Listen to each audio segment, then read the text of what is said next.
I thank you very much for joining.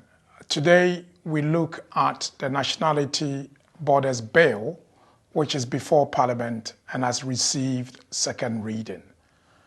We look at this particular bill because of the controversy that it has generated over the last few weeks. Although we were alerted last year about certain aspects of the bill, particularly Clause 9, some people call it Clause 19, which is very draconian and life-changing for migrants and migrant British citizens in the UK. Clause 9 of the new bill, if passed, will deprive British citizens of their citizenship, and it gives the Secretary of State power not to give them notice of the deprivation. The concern we have is that under the current law, particularly Section 45 of the British Nationality Act of 1981, the Secretary of State has a duty to serve any person who's been deprived of their British citizens. Can you imagine being deprived of your British citizenship and not being provided with notice of the deprivation? Can you imagine traveling out of the country, arriving at Heathrow Airport and being informed that although you left as a British citizen, you are no longer a British citizen and you will not be allowed to enter the UK? Can you imagine that being a British citizen, suddenly you receive a letter from the driver's license DVLA to inform you that your driver's license has been revoked, or that your employment has ceased because your British citizenship has been revoked? It may be that is the first time that you've been informed that your British citizenship has been revoked.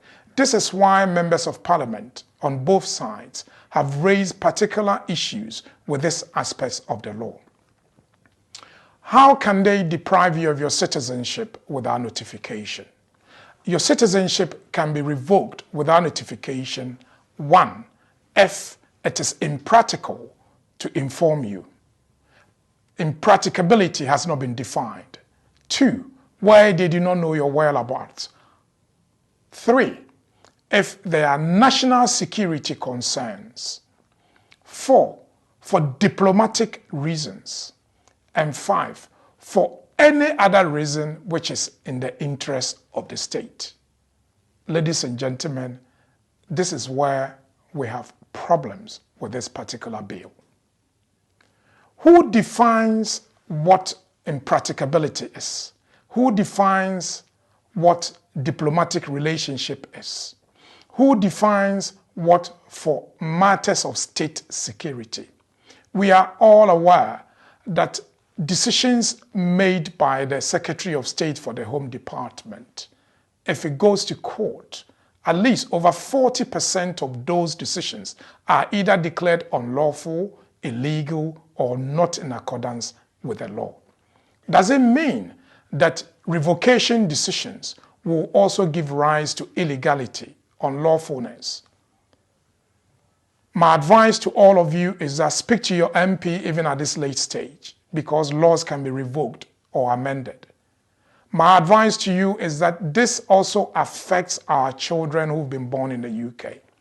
Because as a Ghanaian, if your child was born in the UK and he holds a British citizen, although he has not actively exercised his citizenship as Ghanaian, this law affects him because he could be deprived of his British citizenship by the mere fact that the Ghanaian constitution allows dual nationality.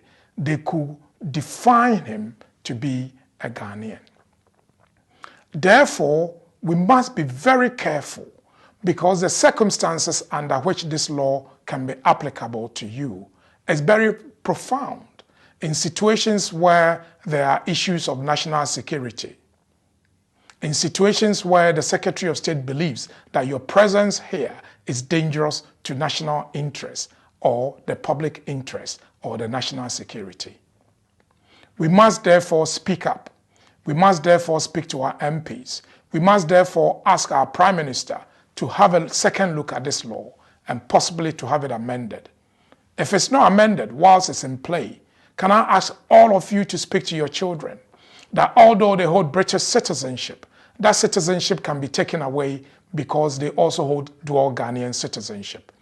It doesn't matter if they've never held a Ghanaian passport before, because a Ghanaian citizenship says your child, you as Ghanaian, your child is also a Ghanaian, although they also hold British citizenship. I hope this is helpful to all of you, and this is the task that we have. We must all speak up and ensure that this draconian law is taken out of our statute books. Thank you very much.